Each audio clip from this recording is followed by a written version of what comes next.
Hello, আসসালামু আলাইকুম। আজকে নিয়ে আসছি বাচ্চাদের জন্য মজাদার এই টিফিন রেসিপি। খুব ঝটপট আপনি এটা বাচ্চাদের জন্য বানাতে পারবেন এবং বাচ্চাদের টিফিনে দিলে বা পুষ্টিও পাবে এবং এটা ঝটপট রেডি করতে দিতে পারবেন সকালবেলা।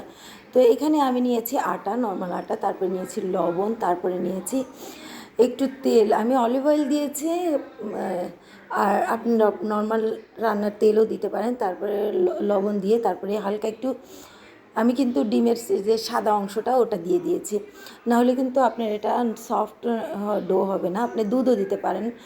তো এখানে আমি এটা সফট একটা ডো বানিয়ে নিব, একদমই স্মুথ ডো, কোনো লাম্পস থাকবে না। এটা একটু খেয়াল করবেন যে একটু লাম্পস যাতে না থাকে।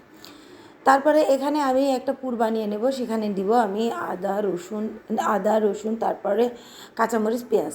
তো দিয়ে তারপরে দিয়ে দেবো ডিমটা দিয়ে আমি এইভাবে পুরটা রেডি করে নিব। দেখেন, শুধু ডিমের পুর।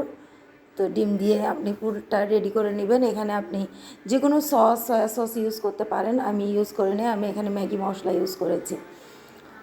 তো এখানে ম্যাগি মশলাটা শুধু ইউজ করেছি।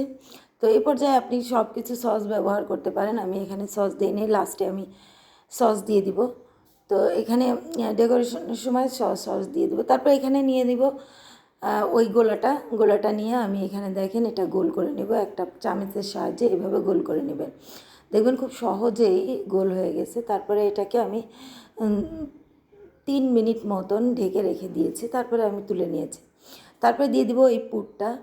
এই পর্যায়ে আপনি পুর দিয়ে বিভিন্ন সস দিতে পারেন। এই পর্যায়ে আপনি তারপরে এখানে দিয়ে দিব আমি চিকেনের টুকরো কিছু। এখানে আমি দেখেন সেদ্ধ করে রাখা চিকেনের টুকরো দিয়ে দিচ্ছি।